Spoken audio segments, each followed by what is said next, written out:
আসসালামু আলাইকুম রহমতুল্লাহ। কিতাবুল মুমিনের 30 নম্বর পৃষ্ঠা পর্যন্ত পড়া হয়েছিল। এখন 30 নম্বর পৃষ্ঠার পর থেকে পড়া হচ্ছে। বিসমিল্লাহির রহমানির রহিম। হে আমার প্রিয় ভাই, হে আমার প্রিয় বোন, আপনার আমার মন শয়তান, এর পরেও যদি আমার প্রাণ প্রিয় আল্লাহ পাক রব্বুল আলামিনকে মজবুতভাবে বিশ্বাস করে তাহার মন মতো চলতে, তাহার মন মতো চলে, তার মহব্বতের পরীক্ষায় পাশ করতে মনে না চায়, তাহলে মন শয়তানকে এই কথা বলা চাই যে, হে মন আমার, হে মন আমার প্রাণপ্রিয় আল্লাহ পাক রব্বুল আলামিনকে তুই বিশ্বাস করবি না কেন? কেন কেন হে মন আমার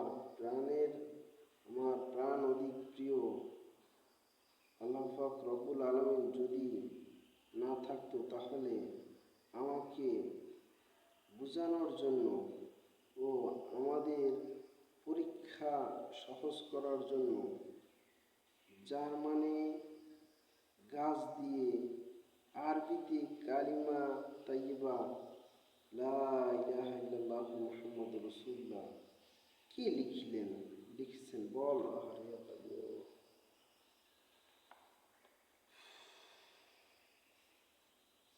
কে লিখেছেন বল।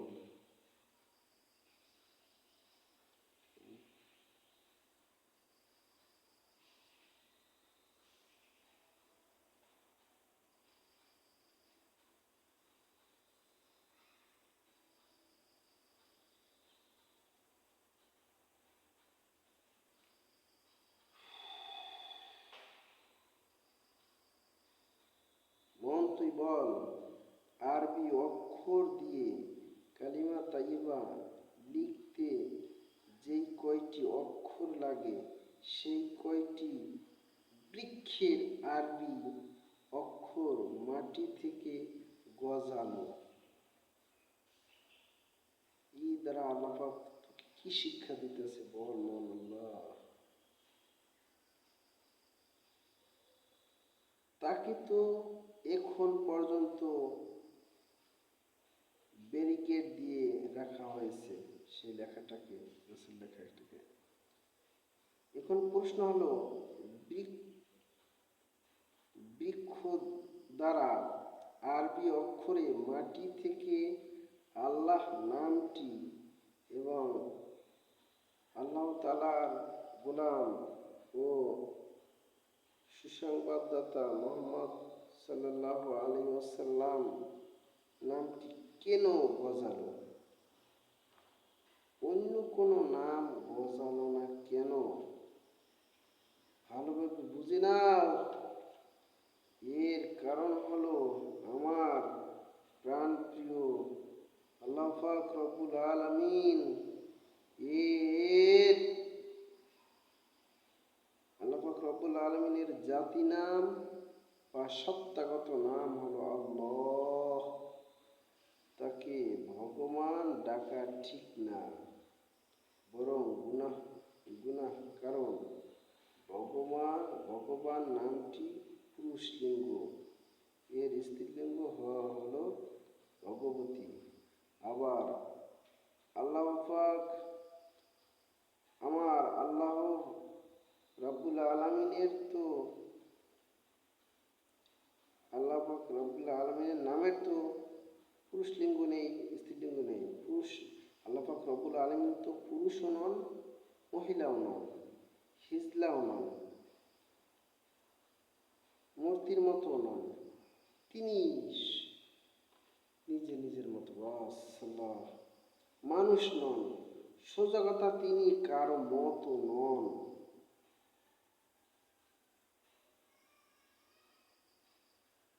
কোনো কিছুর মতো নন, তিনি নিজের মতো।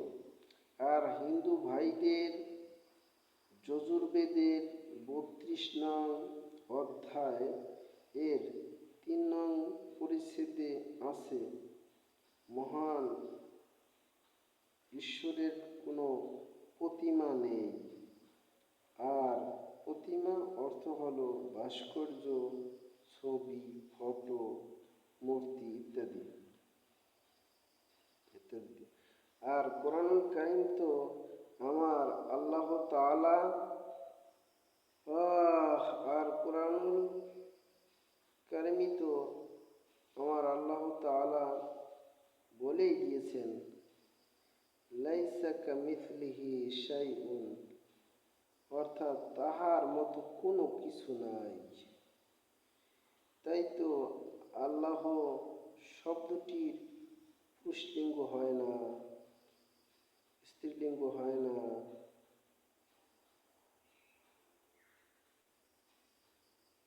তারপরেও মন শয়তান বলতে পারো যে ভগবান নামে ডাকলে সমস্যা কি?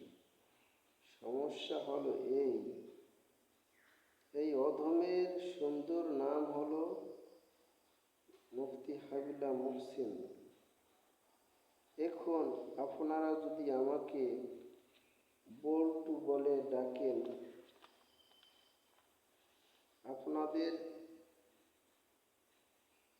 আপনাদের বানিয়ে ছানিয়ে দেয়া নামে আমাকে ডাকলে তো আমি সাড়া দিব না, কারণ আমার নাম তো সেটা নয়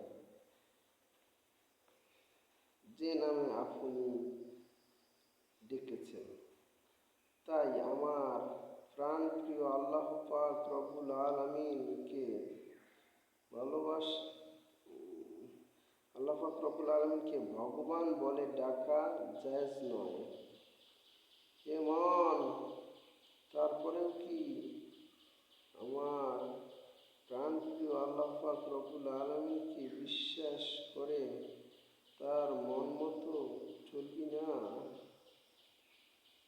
এবং তুই যদি বলো যে বিশ্বাস তো করেছি, তুই যদি বিশ্বাস করার মতোই বিশ্বাস করতি, তাহলে আমার প্রাণপ্রিয় আল্লাহ রাব্বুল আলামিনকে কেন মানো না? তাকে কিভাবে মানতে হয় তা তো আমার প্রাণপ্রিয় আল্লাহ পাক রব্বুল আলামিন মহাপবিত্র কুরআনুল কারীমের ভিতর ও মহাপবিত্র হাদিসের ভিতর,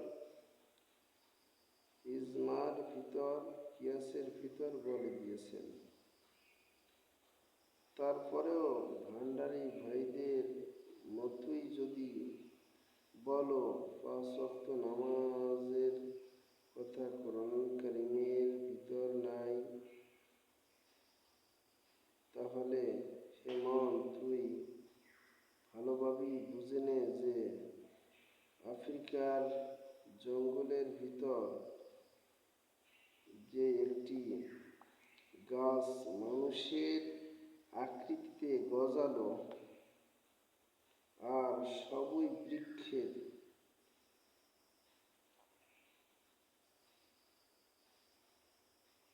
আফ্রিকার জঙ্গলে একটি মানুষ কাবা শরীফের দিকে রুকু অবস্থায় আছে, কিন্তু মানুষটির হাত আছে, পা আছে, চোখ আছে, সব আছে, কিন্তু গাছের গাছের তৈরি এটি দিয়া মন তোরে আল্লাহ কি বুঝাইছে, বুঝো না কেন?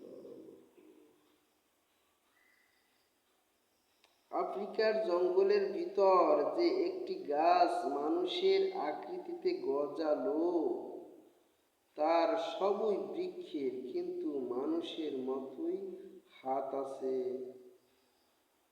পা আছে, মাথা আছে, নাক আছে, পেট আছে, মানুষটির সকল কিছুই আছে, কিন্তু বৃক্ষের। সব থেকে আশ্চর্যজনক বিষয় হলো সেই বৃক্ষের মানুষটি নামাজের ভিতরে রুকু অবস্থায় আছে। আরো আশ্চর্যজনক বিষয় হলো, সেই বৃক্ষের মানুষটি সোজা মক্কার কাবা শরীফের দিকেই ফিরে রুকু অবস্থায় আছে। রে আল্লাহ, মাফ করো। হ্যাঁ হেমন, এখনো ভান্ডারি ভাইদের মতো কথা বলবি তুই? আরে, উপরের সংবাদ দুটি আমি পেয়েছি কিতাবের ভিতরে। আমার তো মজবুত বিশ্বাস হয়েছে। আপনার বিশ্বাস না হলে আমার কোনোই ক্ষতি নেই, হতে হবে না। আর বিশ্বাস হলেই আমি দুনিয়ার বাদশাহ হয়ে যাব না, তবে আমার আখিরাতের ফায়দা হবে যদি বিশ্বাস করেন। আর দুনিয়া ও আখিরাতের যা ক্ষতি হবার আপনার হবে। তাই ক্ষতি থেকে বাঁচার জন্য, অর্থাৎ ইমানকে তাজা করার জন্য ওই স্থানের ঠিকানা সংগ্রহ করে সেখানে যে দেখে আসতে পারেন, দেখে আসলেই ভালো হবে। মন শয়তান আপনাকে আমাকে অনেক ধরনের ধোঁকা দিয়ে বোকা বানিয়ে জাহান্নামী করার জন্য ওত পেতে বসে আছে। তাই আপনার আমার সতর্ক থাকা ভালো। আসুন এখন শয়তানের ধোঁকা থেকে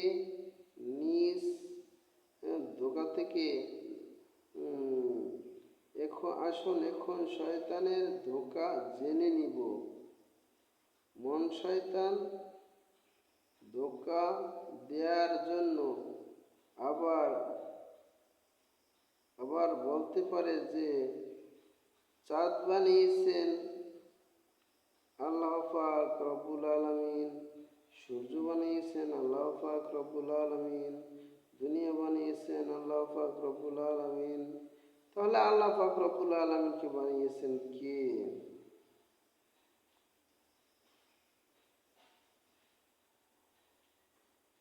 নাউজুবিল্লাহ। এর উত্তর হলো, এখন মন শয়তানকে যদি বলা হয় আল্লাহ পাক রব্বুল আলামিনকে বানিয়েছেন উমুকে, মন শয়তান যদি আবার প্রশ্ন করে অমুককে বানিয়েছেন কে?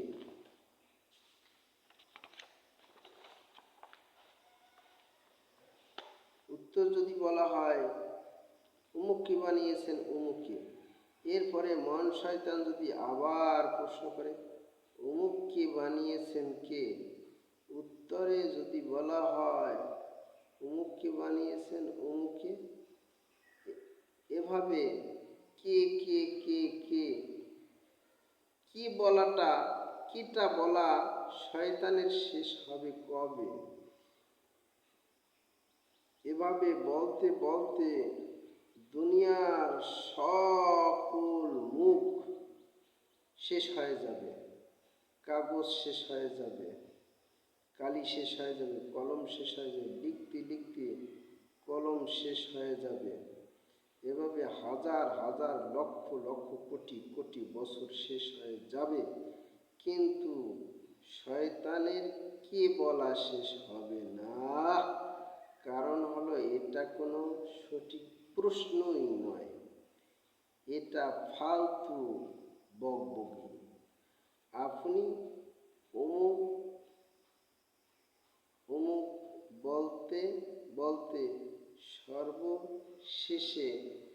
সর্বশেষে যেই অমুকের নাম বলবেন, সেই অমুকের নামটাই হলো আল্লাহ পাক রব্বুল আলামিন। আবার বুঝে নিন, এই প্রশ্নটি সঠিক উত্তর হলো এই যে সকল কিছুর বানানেওয়ালা তিনি হলেন আমার প্রাণ প্রিয় আল্লাহ পাক রব্বুল আলামিন। তার কোনো বানানেওয়ালা নেই, কারণ তিনি আছেন, চিরদিন থাকবেন। তাকে সৃষ্টি বলতে কিছু নেই, তার সৃষ্টি বলতে কিছু নেই, তিনি চিরদিন ছিলেন। তাকে সৃষ্টি করেছেন কে, এই প্রশ্নটি ভুল এবং সঠিক উত্তর এবং সঠিক প্রশ্নটি সঠিক প্রশ্নই নয়। এখন আপনি যদি আমাকে বলেন আপনাকে পাতালে ঢুকিয়েছিল কে, এখন আপনি যদি আমাকে বলেন আপনাকে পাতালে ঢুকিয়েছিল কে, এর উত্তর হলো আমাকে তো কেউ কখনোই কোনোদিন পাতালে ঢুকায়নি। তদ্রূপ আল্লাহ পাককে কেউ কোনোদিন সৃষ্টি করেনি। এভাবে তিনি চিরদিন ছিলেন, চিরদিন আছেন, চিরদিন থাকবেন। জাকির নায়েক সাহেব একটা এই প্রশ্ন উত্তর দিয়েছেন এভাবে, একজন পুরুষকে যদি জিজ্ঞেস করা হয়, ভাই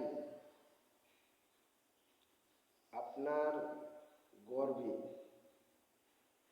জাকির ভাই আপনার পেটের ভিতরে যে সন্তান হয়েছে সে সন্তানটি কি ছেলে না মেয়ে, এর কি উত্তর হবে? এর উত্তর হবে আমার তো ছেলেই হয় নাই, মেয়েই হয় না, আমার পুরুষ মানুষের তো কোনো পেটের মধ্যে কোনো বাচ্চা হয় না, তাহলে ছেলে আর কোনো কিছু হয় তো নাই, বাস। এটার উত্তর যেমন, প্রশ্ন যেমন ঠিক না, উত্তরও এটা হ্যাঁ ঠিক না আর কি। যাই হোক, এভাবে তিনি চিরদিন ছিলেন, আল্লাহ পাক রব্বুল আলামিন চিরদিন ছিলেন, তার কোনো সৃষ্টি নাই, আহা তিনি সব সৃষ্টি করেন, তিনি তো নিজেই স্রষ্টা। আল্লাহ ছোট্ট একটি কথা বলি, এতটুকু আল্লাহ, এরপরেও যদি বিশ্বাস না হয় আপনি আপনার মনকে জিজ্ঞেস করেন, এই আয়াতটা আপনার মনকে শোনান। وإن كنتم في ريب مما نزلنا على عبدنا فأتوا بسورة من مثله وادعوا شهداءكم من دون الله إن كنتم صادقين فإن لم تفعلوا ولن تفعلوا فاتقوا النار التي وقودها الناس والحجارة أعدت للكافرين وبشر الذين آمنوا وعملوا الصالحات أن لهم جنات تجري من تحتها الأنهار كلما رزقوا منها من ثمرة رزقا قالوا هذا الذي رزقنا من قبل وأتوا به متشابها ولهم فيها أزواج مطهرة وهم فيها خالدون। আল্লাহ পাক রব্বুল আলামিন তাহার বান্দা মুহাম্মদ সাল্লাল্লাহু আলাইহি সাল্লামের কাছে যে কুরআনুল কারীম আল্লাহ পাক নাজিল করেছেন তাহার চ্যালেঞ্জ দিয়ে আল্লাহ পাক রব্বুল আলামিন বলতেছেন, আমি যে কোরআন নাজিল করেছি আমার বান্দার প্রতি শোনো, তাতে তোমাদের সন্দেহ হলে কোনো, এটা যে আমি নাজিল করছি, এটা যে আল্লাহ নাজিল করছে, এটার ভিতরে কোনো সন্দেহ হলে কোনো, এটা বলতেছে আমি যে কোরআন নাজিল করেছি আমার বান্দার প্রতি শোনো, তাতে তোমাদের সন্দেহ হলে কোনো, যদি পারো তবে অনুরূপ সূরা তৈরি করি আনো।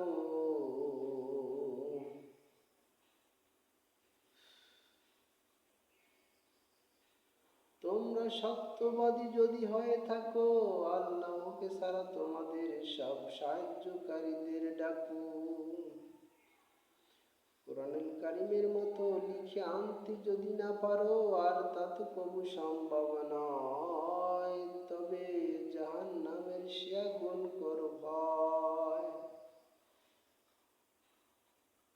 কালিমা ইমানে মুফাসসালের 7টি বিষয় অবিশ্বাসীদের জন্য এবং একাধিক আল্লাহ বিশ্বাসকারীদের জন্য যা আছে তৈয়ার।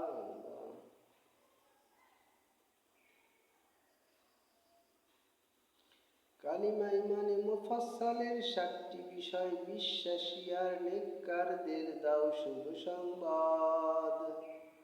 তার তরে আছে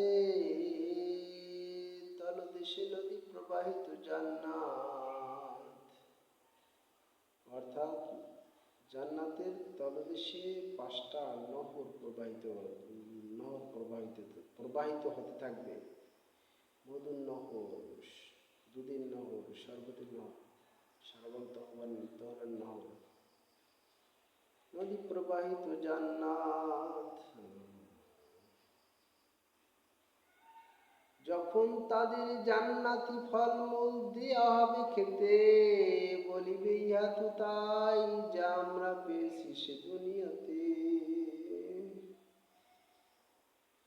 সেখানে তাদের জন্য রয়েছে পবিত্র সঙ্গিনী, তাহারা সেখানে স্থায়ী হবে চিরদিনই। ছোট্ট একটা কথা নেন, আল্লাহ পাক বলছেন, আমি যে কোরআন নাজিল করেছি আমার বান্দার প্রতি শোনো, তাতে তোমাদের সন্দেহ হলে কোনো যদি পারো তবে অনুরূপ সূরা তৈরি করি। আমি চ্যালেঞ্জ দিতেছেন আল্লাহ পাক।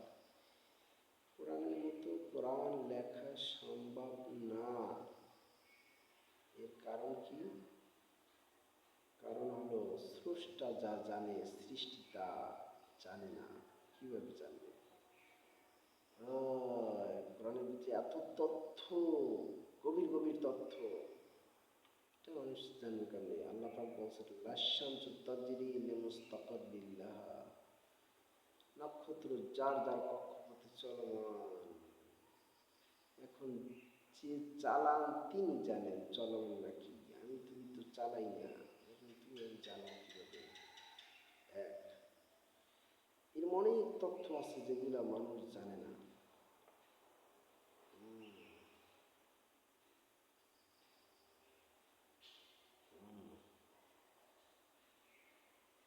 তাই বিজ্ঞানীরা প্রথমে বলছিল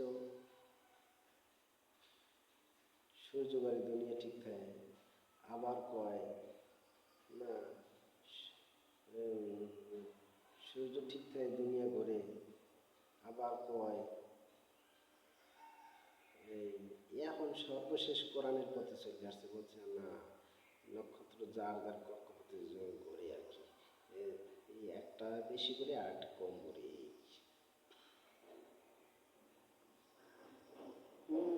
এরপরে 1 নম্বর কারণ। 2 নম্বর কারণ হলো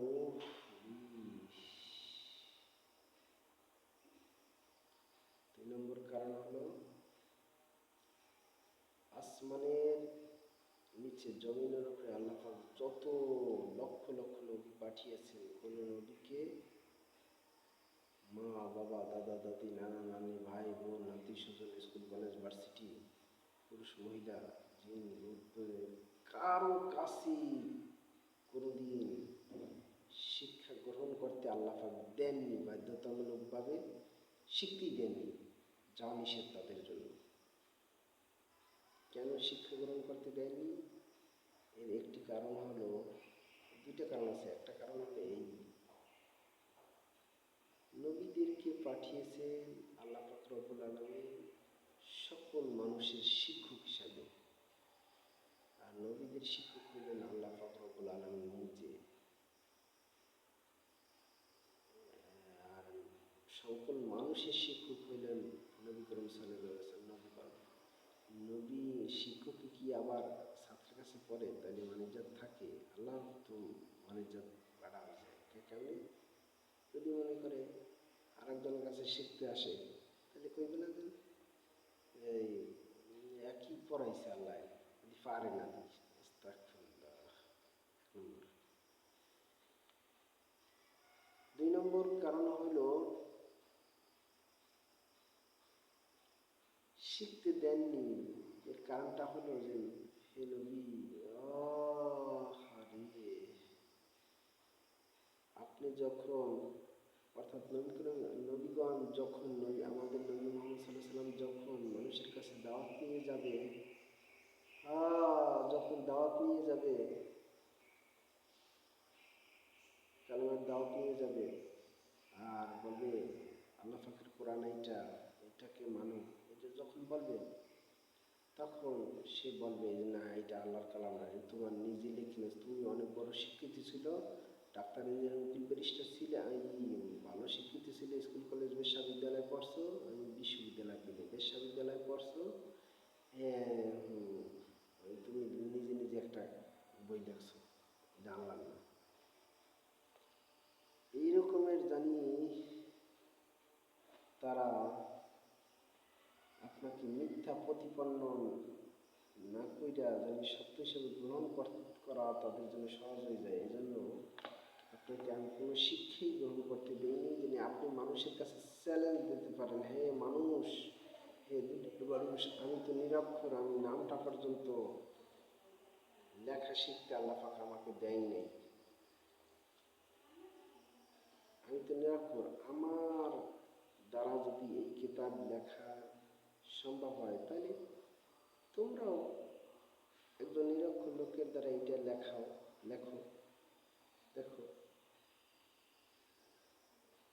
আর নিরক্ষর লোক না পারো, শিক্ষিতরা লেখো, একজনে না পারো, সমস্ত শিক্ষিত মেয়েদের নিয়ে লেখো, সমস্ত মানুষ না পারো, সমস্ত জিনদেরকে নিয়ে লেখো, সোজা কথা সমস্ত ফেরেশতাদেরকে নিয়ে লেখো, সমস্ত মাখলুক নিয়ে লেখো, সোজা কথা আল্লাহ পাকের যত সৃষ্টি আছে সমস্ত সৃষ্টি মিলে লেখো, কোরআনের মতো পারলে লেখো।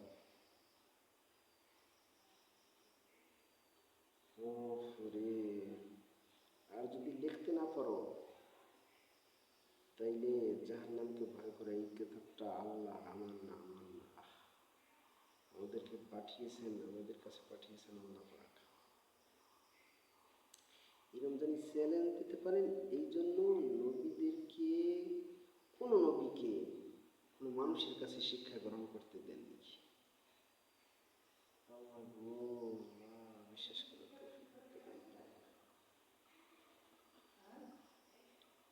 বিশেষ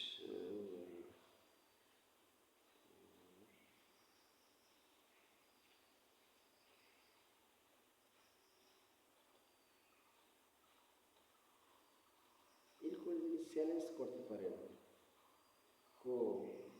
এরকম চ্যালেঞ্জ করছিল, ওয়াইন কুনতুম ফি রাইবিন মিম্মা নাযালনা আলা আবদিনা ফাতু বিসূরাতিন মিন মিসলি, এই আয়াত লেখা কাবা শরীফের সামনে টানাই দিয়েছিলেন।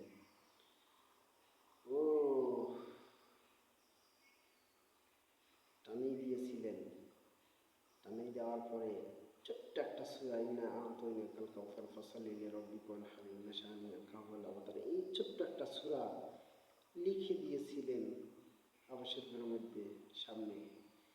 চ্যালেঞ্জ করছেন, এইটা যে আল্লাহর, এই কথা যদি বিশ্বাস না করো, এটা যে আমার লেখা নয়, এটা যে আল্লাহর লেখা, এটা যদি বিশ্বাস না করো, তাহলে তোমরা সমস্ত সৃষ্টি মিলে পারলে এটার মতো একটা সূরা লেখো।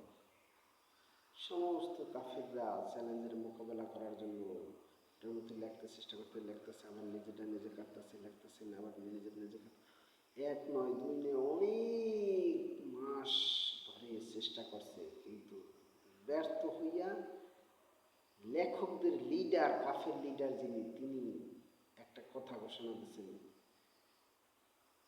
কি বলছেন?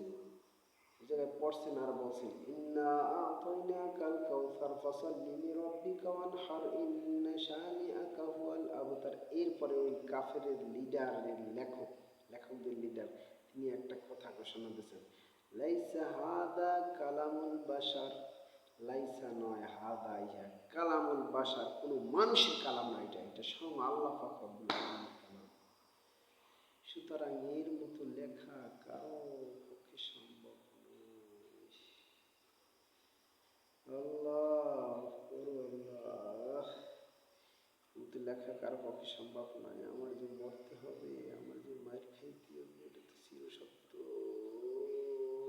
কোরআন যেহেতু চিরসত্য, আল্লাহ করো।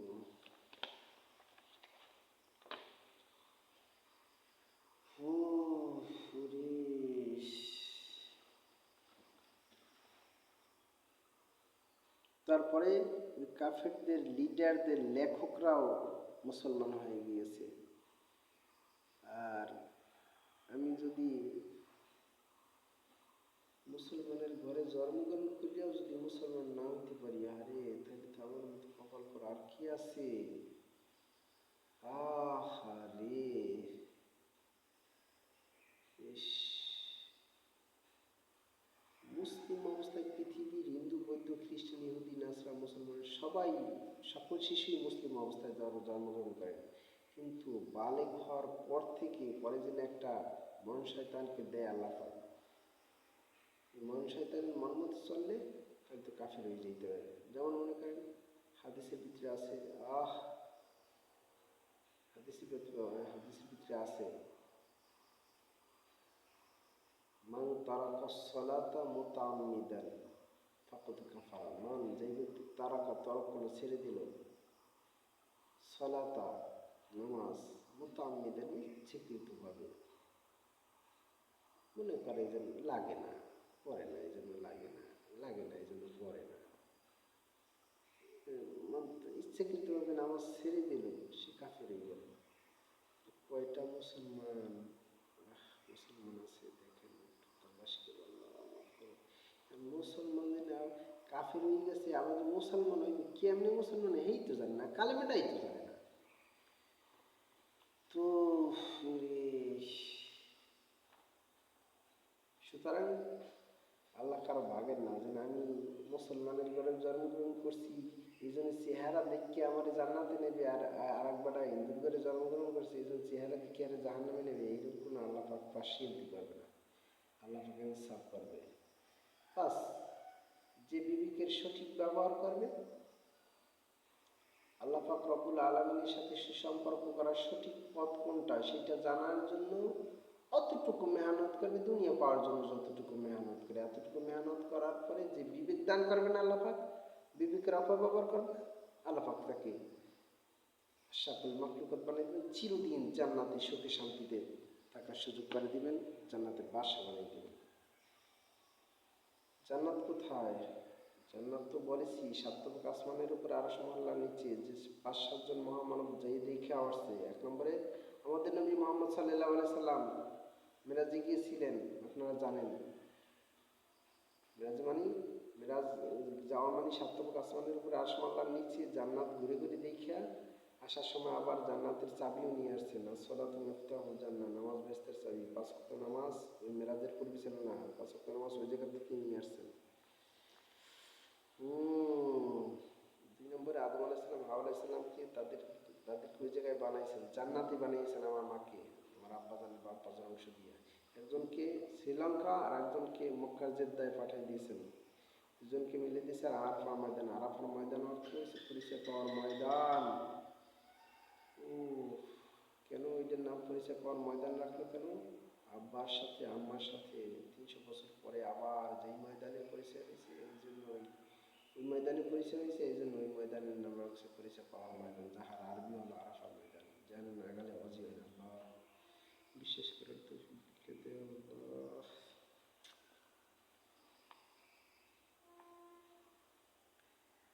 এখন আপনি যদি আমাকে বলেন আপনাকে পাতালে ঢুকিয়ে দিয়েছিল কে, এর উত্তর হলো আমাকে তো কেউ কখনোই কোনোদিন পাতালে ঢুকায়নি। তদ্রূপ আল্লাহ পাক কেউ কোনোদিন সৃষ্টি করেননি। তিনি চিরদিন ছিলেন, চিরদিন আছেন, চিরদিন থাকবেন। এভাবে তিনি চিরদিন ছিলেন, চিরদিন আছেন, চিরদিন থাকবেন। তাই তো সূরা ইখলাসে বলা হয়েছে, কুল হুয়াল্লাহু আহাদ, আল্লাহুস সামাদ, লাম ইয়ালিদ ওয়া লাম ইউলাদ ওয়া লাম ইয়াকুল লাহু কুফুয়ান আহাদ। কুল হুয়াল্লাহু আহাদ, বলে দাও নবী আল্লাহ তিনি একক হন। আল্লাহুস সামাদ, তার প্রতি মুখাপেক্ষী সবাই, কারো প্রতি তিনি নন।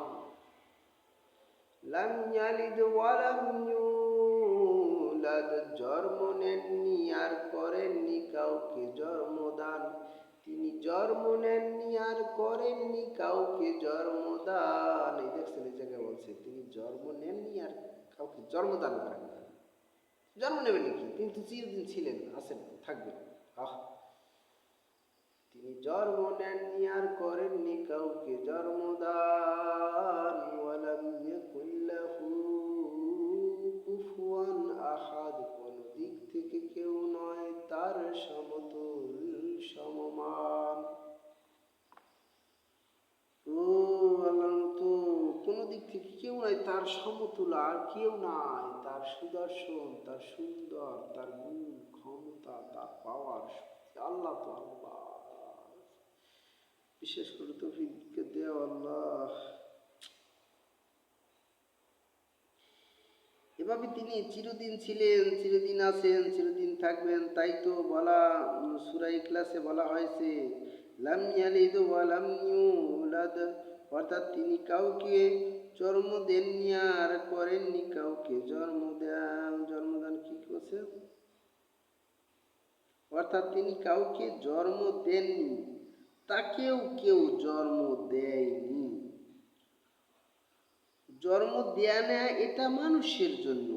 আল্লাহ পাক রব্বুল আলামিন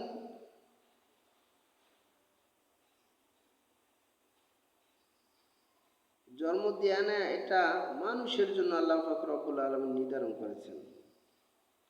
আর জন্ম দেয়া নেয়া থেকে আল্লাহ পাক রব্বুল আলামিন মহাপবিত্র। আবিষ্কার আর জন্মের সাথে সৃষ্টির পার্থক্য হলো এই, আবিষ্কার বা জন্ম বলা হয় খুঁজে পাওয়াকে বা এক রূপ থেকে আরেক রূপে রূপান্তর করাকে। পক্ষান্তরে সৃষ্টি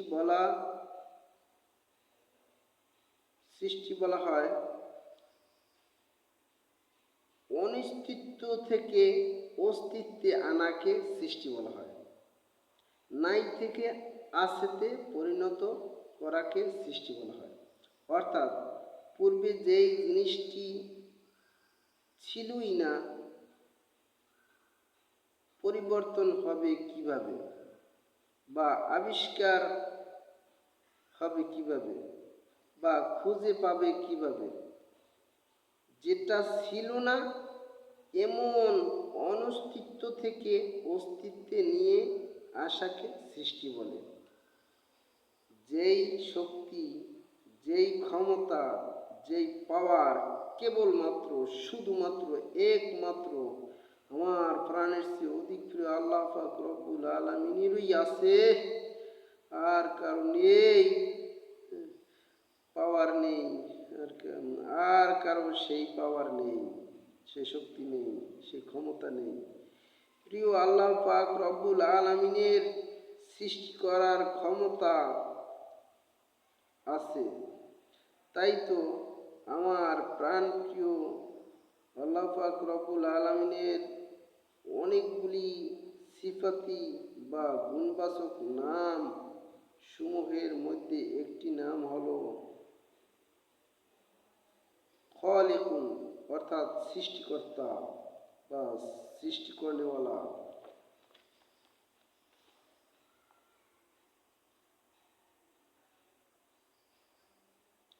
প্রথম পড়েছি আমানতু বিল্লাহ, আমি এক আল্লাহ পাক রব্বুল আলামিনকে, একাধিক না, এক আল্লাহ পাক রব্বুল আলামিনকে তার জাত ও সিফত সহকারে সঠিক অর্থে বিশ্বাস করিলাম। এক আল্লাহ পাক রব্বুল আলামিনকে, অর্থাৎ আল্লাহ একজন, একাধিক না। তার জাত ও সিফত, জাত মানে সত্তা আর সিফত মানে গুণ। সত্তা হলো সমস্ত কিছু সৃষ্টি, আসমান জমিন চন্দ্র সূর্য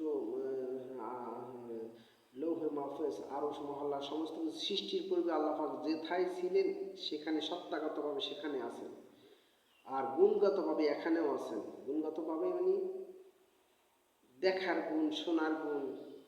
আল্লাহ পাক আমার কথা শুনতেছেন, আমাকে দেখতেছেন, এই গুণগতভাবে সব জায়গায় উপস্থিত আল্লাহ পাক রব্বুল আলামিন সত্তাগতভাবে তার স্থানে আছেন। আল্লাহ আমানতু বিল্লাহ। আল্লাহ পাক রব্বুল আলামিনকে তার জাত ও সিফত, তার সিফতের তার গুণের শেষ নাই।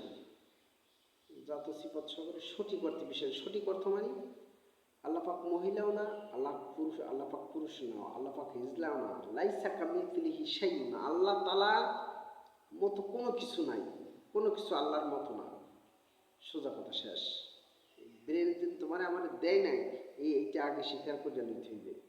যেমন মনে করেন এখান থেকে কল দিলে আমেরিকায় শোনা যায়, কেমনে যায় দৌড়িয়ে দৌড়িয়ে এত তাড়াতাড়ি কথা কেমনে যায় আমেরিকা, এটা বোঝার ক্ষমতা আমার দেয় নাই, বাস শেষ। আর কি, কথাটা তো যায়, এটা তো সত্য, ক্ষমতা আমার দেয় নাই, বাস শেষ। নিজের বোকামিতে নিজের অজ্ঞতা স্বীকার করতে হবে আগে। ঠিক তদ্রুপভাবে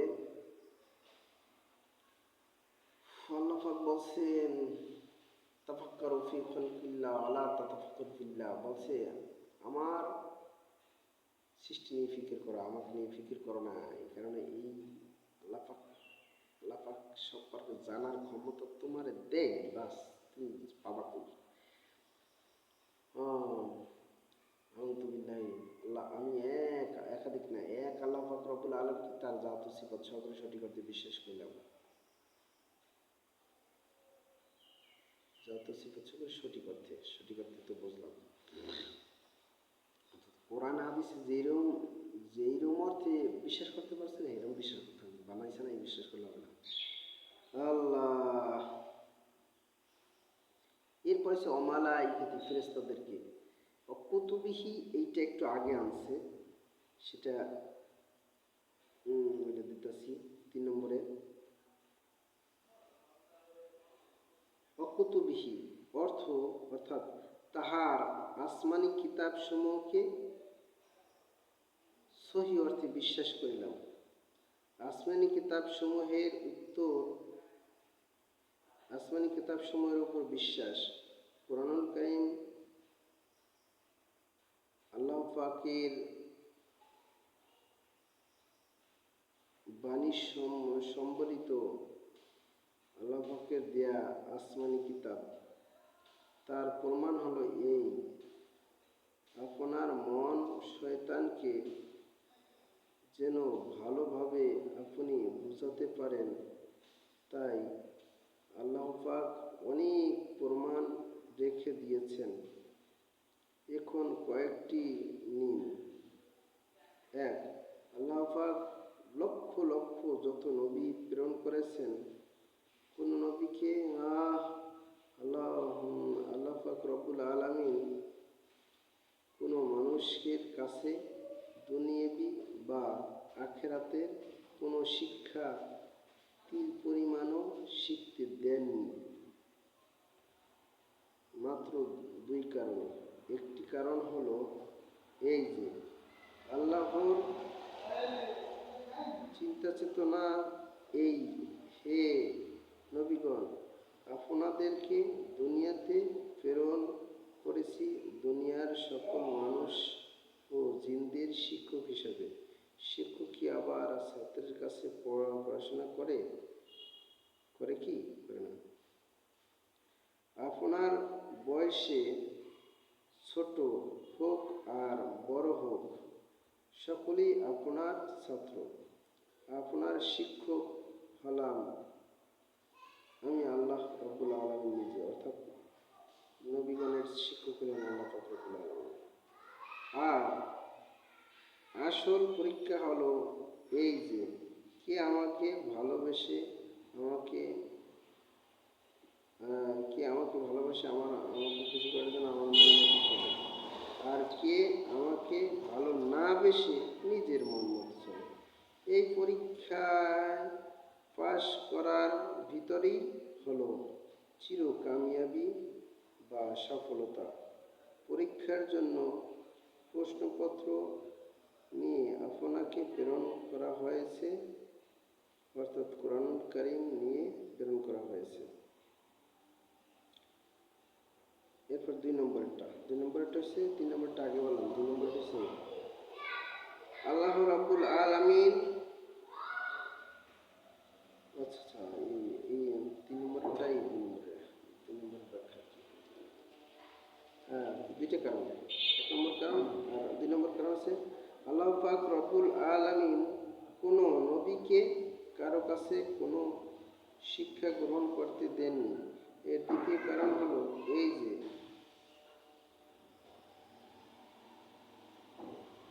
আল্লাহ পাক রব্বুল আলামিন কোনো নবীকে কোনো কারো কাছে শিক্ষা গ্রহণ করতে দেননি। এর দ্বিতীয় কারণ হলো এই যে আল্লাহ পাক যদি কারো কাছে কোনো কিছু শিক্ষা গ্রহণ করার সুযোগ দিতেন, তাহলে নাস্তিক ও কাফিররা বলতো যে এই কোরআন আল্লাহ পাকের বাণী নয়, এটা মুহাম্মদ সাল্লাল্লাহু আলাইহি সাল্লামের বাণী। তিনি শিক্ষিত ছিলেন, তাই নিজে একটি কিতাব রচনা করে এবং বলতেছেন এটা আল্লাহর পাকের কালাম। কাফির, মুশরিক ও নাস্তিকরা যেন এই মিথ্যা প্রপাগান্ডা রটাতে না পারে, তাই নবীগণকে দুনিয়ার কোনো মানুষ ও জিনের কাছে শিক্ষা গ্রহণ করতে দেননি। কুরআনুল কারীম যে আল্লাহর, তা